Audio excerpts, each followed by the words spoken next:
नमस्कार, जय हिंद। मैं मोहन पाठक और बात करेंगे जो पहलगाम हमला हुआ है उस पर पूरी दुनिया और देश साथ साथ पाकिस्तान की भी नज़र है, क्योंकि पाकिस्तान ही पीटने वाला है। लेकिन इस बार पीटने वाला भारत है। भारत में अवैध गतिविधियां करते हुए पाकिस्तान को अब भारत बर्दाश्त करना नहीं चाहता है। लेकिन इसी बीच आरएसएस प्रमुख, राष्ट्रीय स्वयंसेवक संघ प्रमुख मोहन भागवत ने कुछ बातें कही हैं। उन्होंने सरकार को कुछ नसीहत दी हैं। उन सारी चीज़ों को डिटेल में जानेंगे।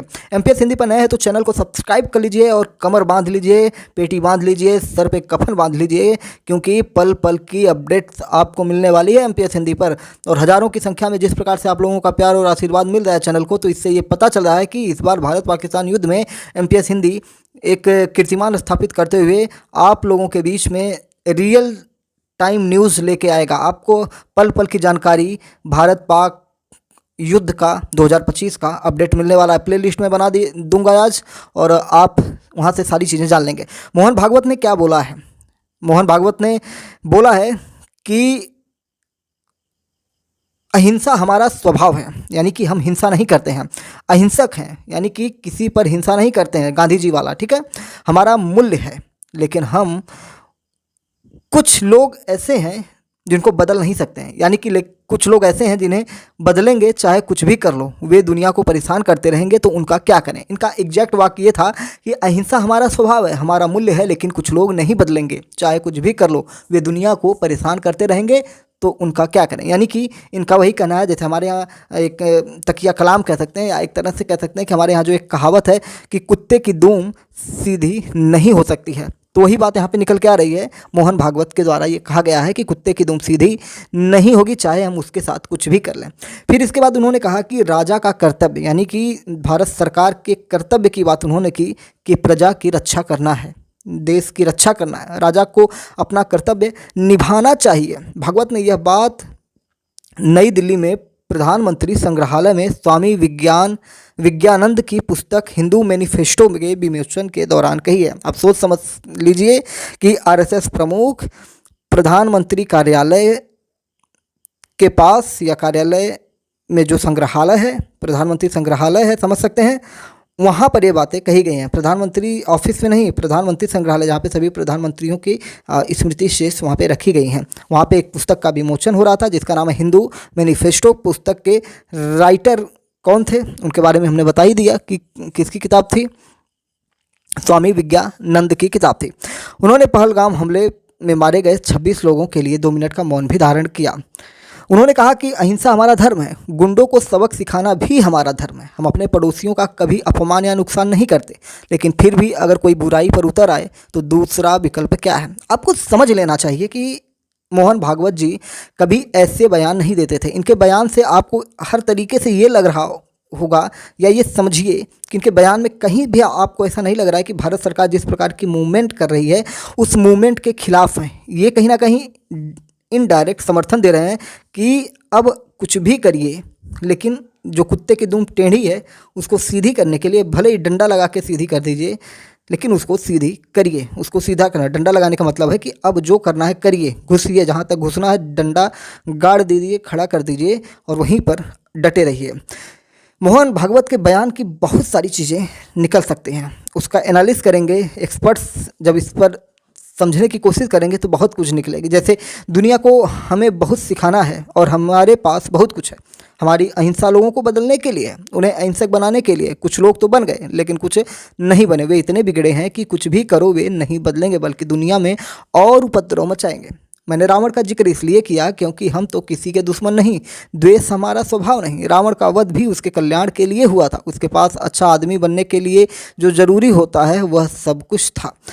उसने जिस शरीर और मन बुद्धि को स्वीकार किया, उसने अच्छाई को उसके अंदर जाने ही नहीं दिया। उसको अच्छा बनाने का एक ही उपाय है कि उस शरीर को समाप्त किया जाए, इसलिए भगवान ने उसका संहार किया।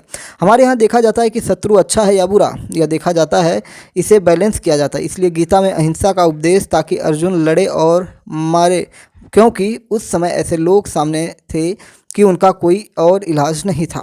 भागवत ने कहा कि यह किताब जो हिंदू मैनिफेस्टो है चर्चा के लिए है, आम सहमति बनाने के लिए। यह एक प्रस्ताव है, इसे बहुत स्टडी के बाद बनाया गया है। इसमें बताया है कि आज आम सहमति की ज़रूरत है, क्योंकि दुनिया को एक नया रास्ता चाहिए। दुनिया 2 रास्तों के बारे में सोचती है, उन्होंने दोनों रास्ते रास्तों पर कदम रखा और तीसरा रास्ता चाहिए था जो भारत के पास है। दुनिया को रास्ता दिखाना भारत की जिम्मेदारी है, यह परंपरा के रूप में भारत के पास है।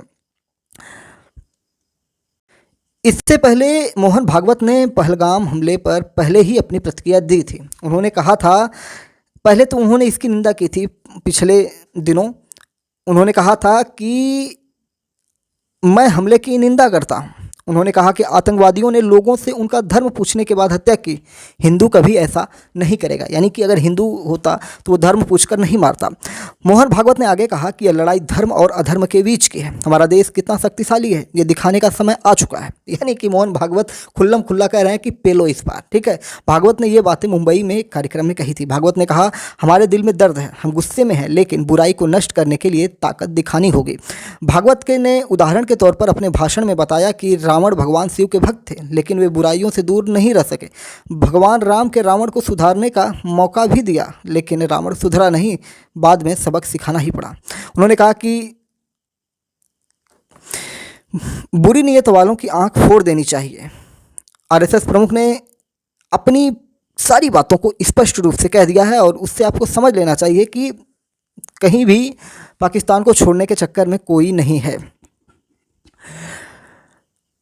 उन्होंने ये भी कहा कि ऐसी त्रासदियों को रोकने और दुर्भावनापूर्ण इरादे को रोकने के लिए समाज के भीतर एकता आवश्यक है, यानी कि भारत में सभी लोग, सभी वर्ग, जाति, धर्म, संप्रदाय के लोग एक हों, क्योंकि जब हमला होगा तो किसी को नहीं छोड़ेगा। भले ही इस बार उसने छोड़ दिया सबको, मुसलमानों को छोड़ दिया, हिंदुओं को मार दिया, लेकिन बार बार नहीं होने वाला है। उन्होंने कहा कि अगर हम एकजुट हैं तो कोई भी हमें बुरी नीयत से देखने की हिम्मत नहीं करेगा, और अगर कोई ऐसा करता है तो उसकी आंखें फोड़ दी जाएगी।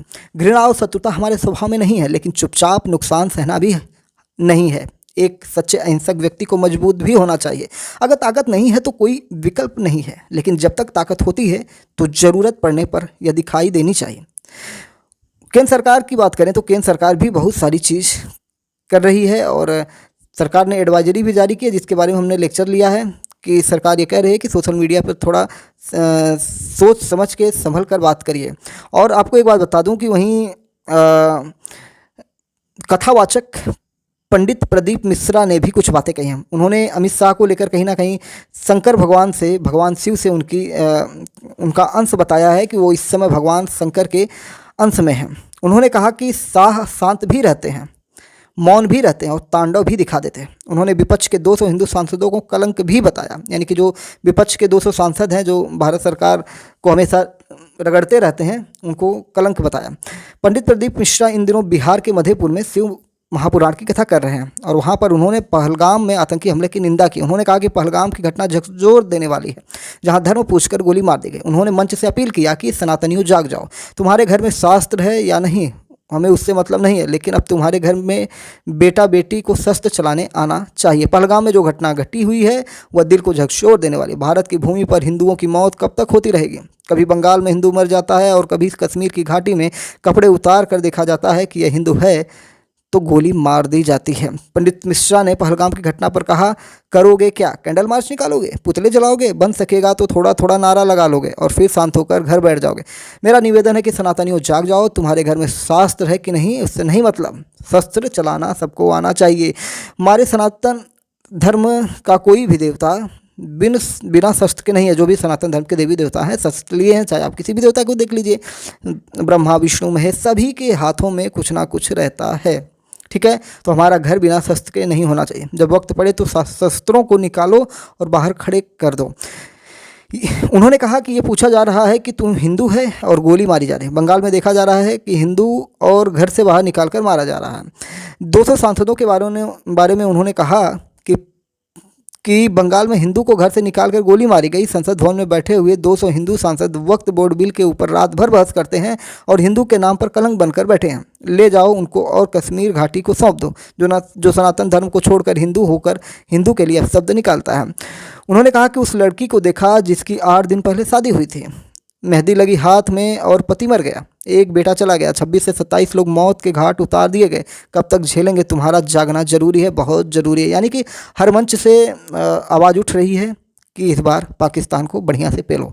भारत के गृहमंत्री अमित शाह कलयुग के शंकर के अवतार हैं। वे शांत भी रहते हैं, मौन भी रहते हैं और तांडव भी दिखा देते हैं। वे कलयुग में शिव का रूप हैं। यानी कि इस समय जब तांडव वाले रूप में इस समय अमित शाह तैयार होकर बैठे हैं, तो ऐसी भाषाएं निकलेंगी। एक तरह से मोरल जो है ना, उसको क्या कहते हैं, मोटिवेशन देने का काम किया जा रहा है। भले ही वो भगवान का अवतार ना हो, लेकिन ऐसा कह के ये दिखाया जा रहा है कि अमित शाह इस बार रेल दो, झंडा गाड़ दो।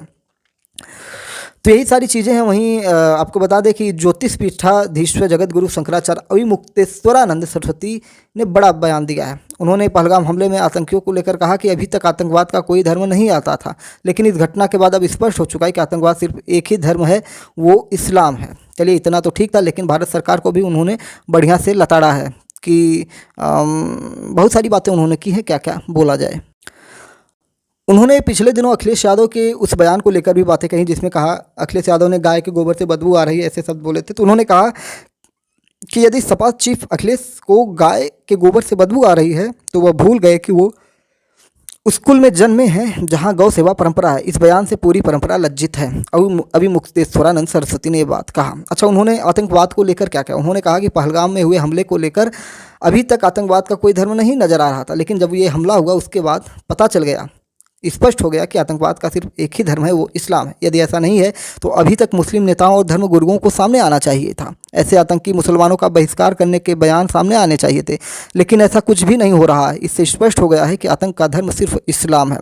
शंकराचार्य ने आतंकी घटना को लेकर केंद्र और प्रदेश सरकार पर भी निशाना साधा। उन्होंने कहा कि घटना के बाद से लगातार कहा जा रहा है कि इस हमले के पीछे पाकिस्तान का हाथ है, लेकिन भारत के पास इसके सबूत क्या हैं, यह अभी तक साफ नहीं किया गया। इस तरह की घटनाओं को लेकर अभी तक जिम्मेदारी तय नहीं हो पाई है। कहाँ लापरवाही हुई है, इस घटना में इंटेलिजेंस का बड़ा फेलियर हुआ है। जब तक कोई ठोस कड़ी कार्रवाई नहीं की जाएगी, तब तक इस तरह के आतंकी हमले होते रहेंगे। उन्होंने इजराइल की भी बात की। उन्होंने कहा कि आज हमें इजराइल की तरह कड़ा रुख अपनाने की ज़रूरत है। फिलिस्तीन ने उनके 4 लोगों को बंधक बना लिया था। इजराइल ने उन्हें छोड़ने के लिए कहा था, लेकिन फिलिस्तीन ने गला रेत कर उनकी हत्या कर दी। इसके बाद से इजराइल अब तक उनके 15 लाख लोगों को मार चुका है। अच्छा, ये ज्योतिष पीठाधीश्वर जगत गुरु शंकराचार्य हैं। महाकुंभ में बहुत वायरल थे। योगी आदित्यनाथ का इस्तीफा भी मांग चुके थे जब भगदड़ मची हुई थी। तो कहीं ना कहीं ठीक है, भारत में ऐसे भी लोग होने चाहिए जो सरकार से सवाल पूछे। यार, शंकराचार्य हैं, शंकराचार्यों का भारत में सम्मान है। सारे शंकराचार्य अगर सरकार के ही पक्ष में रहेंगे तो और लोग क्या करेंगे। ठीक है, तो ये भी होना चाहिए। आपको बता दें कि शंकराचार्य ने कहा था कि देश में घुसकर आतंकी धर्म पूछकर हिंदू की हत्या कर रहे हैं, तो धर्माचार्य होने के नाते अब हमें भी चिंता सता रही है। ऐसे हालात को देखते हुए अब हमें हिंदुओं को ट्रेंड करना होगा। ज़रूरत पड़ने पर उन्हें शस्त्र उठाने की ट्रेनिंग देनी होगी। अब जमहूरियत खत्म हो चुकी है, अब सरकार से कोई उम्मीद नहीं है। लोकतंत्र पर हम विश्वास करके बैठे थे कि हमारी रक्षा होगी। कश्मीर और केंद्र सरकार दोनों ही असफल हुई है। हर आदमी को अपनी आत्मरक्षा करने का अधिकार है, इसलिए इसके लिए अब हम हिंदुओं को ट्रेंड जरूर करेंगे। अब हिंदू को ज़रूरत पड़ेगी तो वह शास्त्र भी धारण करेगा। वहीं शंकराचार्य ने यह भी कहा कि उनके धर्म में 2 शब्द चलते हैं, हलाल और हराम। ठीक है, मुसलमान के उपयोग योग्य जो वस्तुएं होती हैं उसे हलाल कहा जाता है।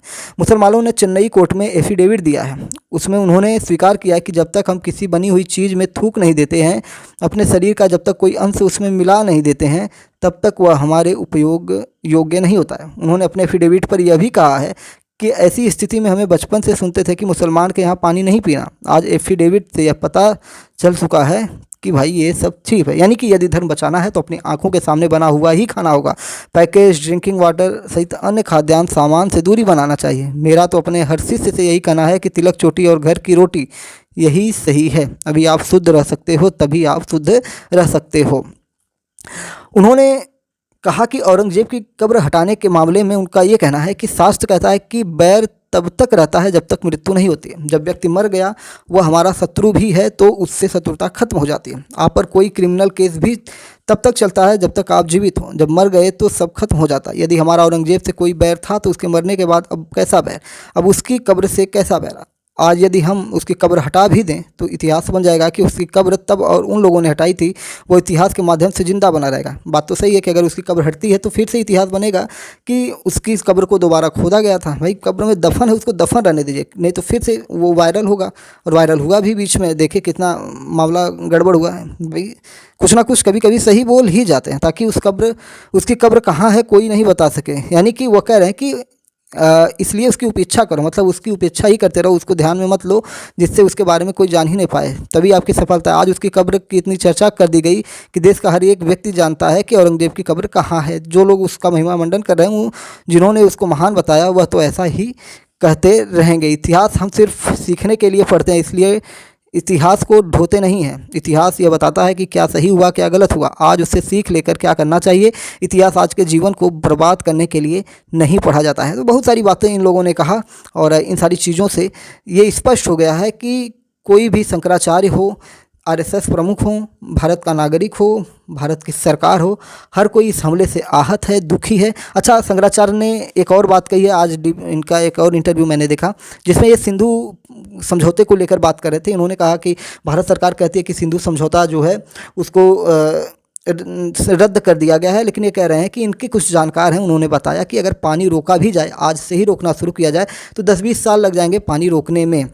तो उन्होंने कहा कि ये जो सरकार है इसने जनता को धोखा दिया है या जनता को धोखे में रखा है। तो ये सारी बातें की हैं, लेकिन मीडिया रिपोर्ट्स में कुछ खबरें आ रही हैं कि उस पानी को डाइवर्ट करके एक दूसरी नदी में किया गया है और जिससे पाकिस्तान में बाढ़ आने की संभावनाएं बढ़ी। और पाकिस्तान से भी कुछ वीडियो सामने निकल के आए हैं जिसमें ये बताया जा रहा है कि वहाँ जो अन्य नदी है, उसकी पड़ोसी नदी है, उसमें ओवरफ्लो पानी हो रहा है, यानी कि स्पीड से पानी आ रहा है। कल सुबह तक इसकी और नॉलेज आएगी। अगर ऐसा कुछ हो रहा है तो उसके बारे में एक सेपरेट वीडियो बनाकर आपको हम ज़रूर अवगत कराएंगे। फिर से एक बार याद दिला दूँ, पाकिस्तान इंडिया वार यानी कि इंडिया पाकिस्तान युद्ध 2025 की हर एक अपडेट आपको मिल रही है।